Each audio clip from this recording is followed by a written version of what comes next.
Hello and welcome. My name is Jasenia Amara.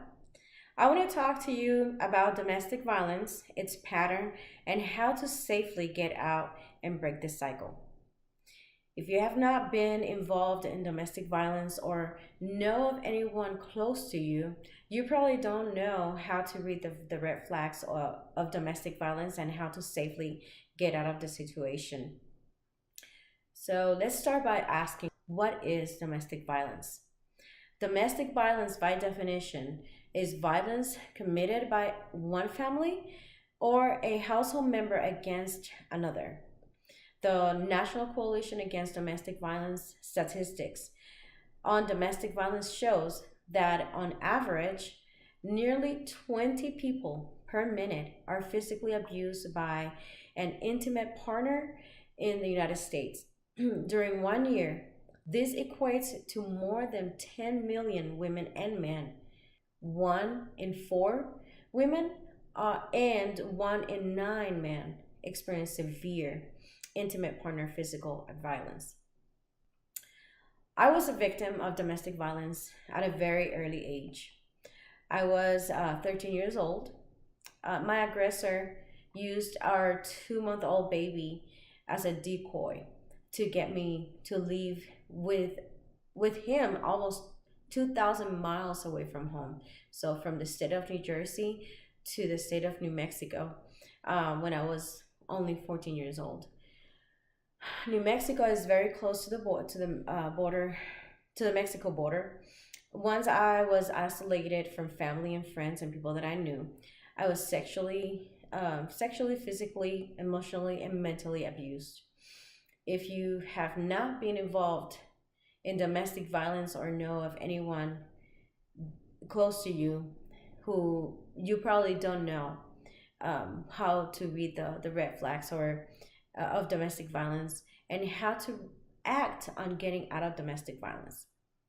I have been wanting to share my story because I know that when you are in an abusive relationship, a pang of guilt and loneliness become your best friend.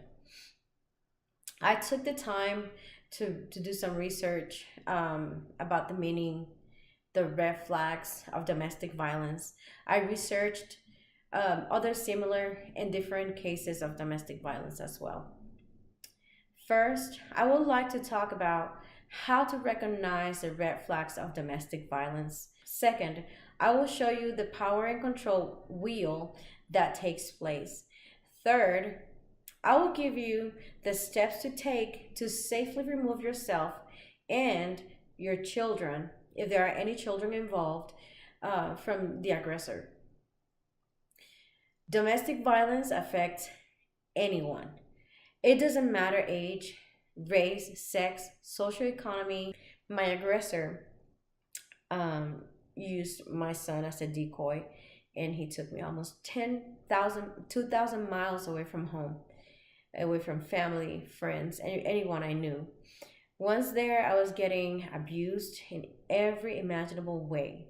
He didn't want me to continue my education. He locked me up in the room with my son and he would let me get out just to use the bathroom.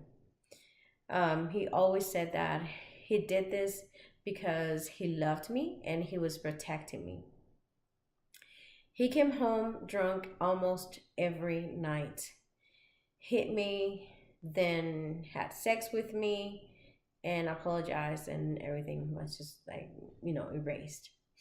If I behaved the way he wanted me to behave, he would let me come out of the room and go with him to the store. Otherwise, he always threatened me, saying that if I didn't comply, if I didn't behave, that he was going to take my son to Guatemala, to where he's from, and I would never see him again. With that fear, constant fear, I had 3 more kids from him. So a total of 4. So once the abuser have their victims, they proceed to their next step in what it seems to be an unending battle.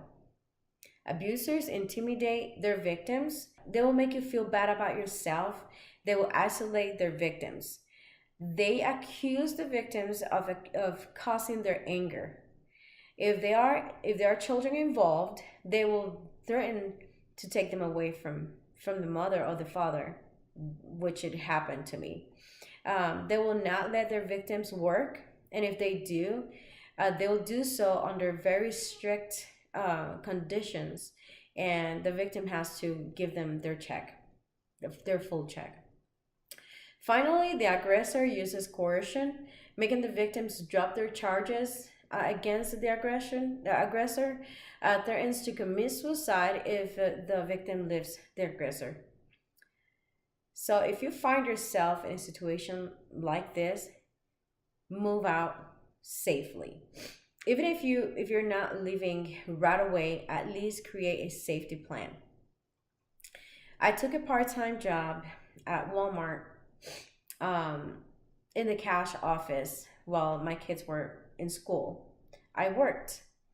I cooked all the meals overnight and made it seem like I was home all day. I applied for Section 8, food stamps, cash advance help. I saved as much money as I could. I went to a furniture store. I put things in layaway, all the furniture for that new house. I put it on layaway. When my Section 8 was given to me, I started to furnish the house little by little. The last thing I did, I went and got my GED. Meantime, I was playing the loving and obedient wife because I didn't want to raise any suspicions. Next, tell your family and friends and create an escape plan. Save your money if you can.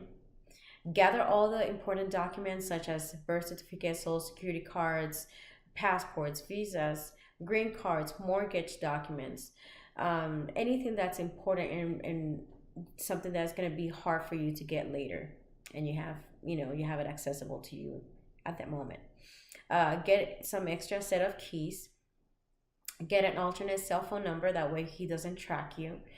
If you need to call 911 or any kind of help, that way he or she won't know that you're trying to make this escape plan. Gather all evidence you might have against your aggressor, any text, threatening notes, any pictures that you might have. Gather all those and put them away in a safe place.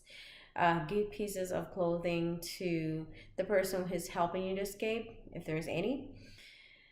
I know it is hard to see life away from the aggressor, and I know it is a choice you have to make rather sooner than later. Pay close attention to the red flags. They will tell you that they love you within weeks into the relationship. They will tell you that they have never met anyone like you. They will start belittling you, your intelligence, saying that they know more than you do. And they will always blame you for their anger and actions and never take responsibility. Pay close attention to those. Also pay close attention to their power and control cycle. Once you are in the relationship, the cycle of the abuse starts. First, tension builds up and the victim fears the aggressor. Second, verbal, emotional, and or physical abuse occurs. Often the aggressor blames the victim for their out of control behavior. Third, the abuser apologizes. He or she gives excuses and asks for help. He pretends that the victim helps them. And we as victims, we cannot help them. They need professional help. So don't try to stay and help them. There's nothing we can do. And last, the victim forgives the aggressor, and then the honeymoon starts for a few hours or even a few days. No more than a few days, because everything goes, back to the top. Plan your escape. Don't plan it alone unless you really don't trust anyone. If you are in imminent danger, get out as soon as possible. There's no time to plan anything. And go to the local authorities, and they will help you they'll take you to a battered women's shelter, and they will help you get a protection order once you're there. Stay calm and tell your friends and family if you can trust them. Plan your safety escape if you're not in danger, in imminent danger, that is. Grab all the important documents and give it to the person who is going to help you. If possible, and when possible, hide 3 days worth of clothes, such as underwear, socks, jackets, shirts, pants. Domestic violence is a serious matter that needs close attention. If you have not been involved in domestic violence before or know of anyone close to you, you probably don't know how to read the red flags or domestic violence, and how to safely get out of the situation. Domestic violence is a matter that concerns everyone. If you are a victim, seek help. If you are a person that knows someone who is a victim, don't be a bystander and do something. You might be the life-saving person.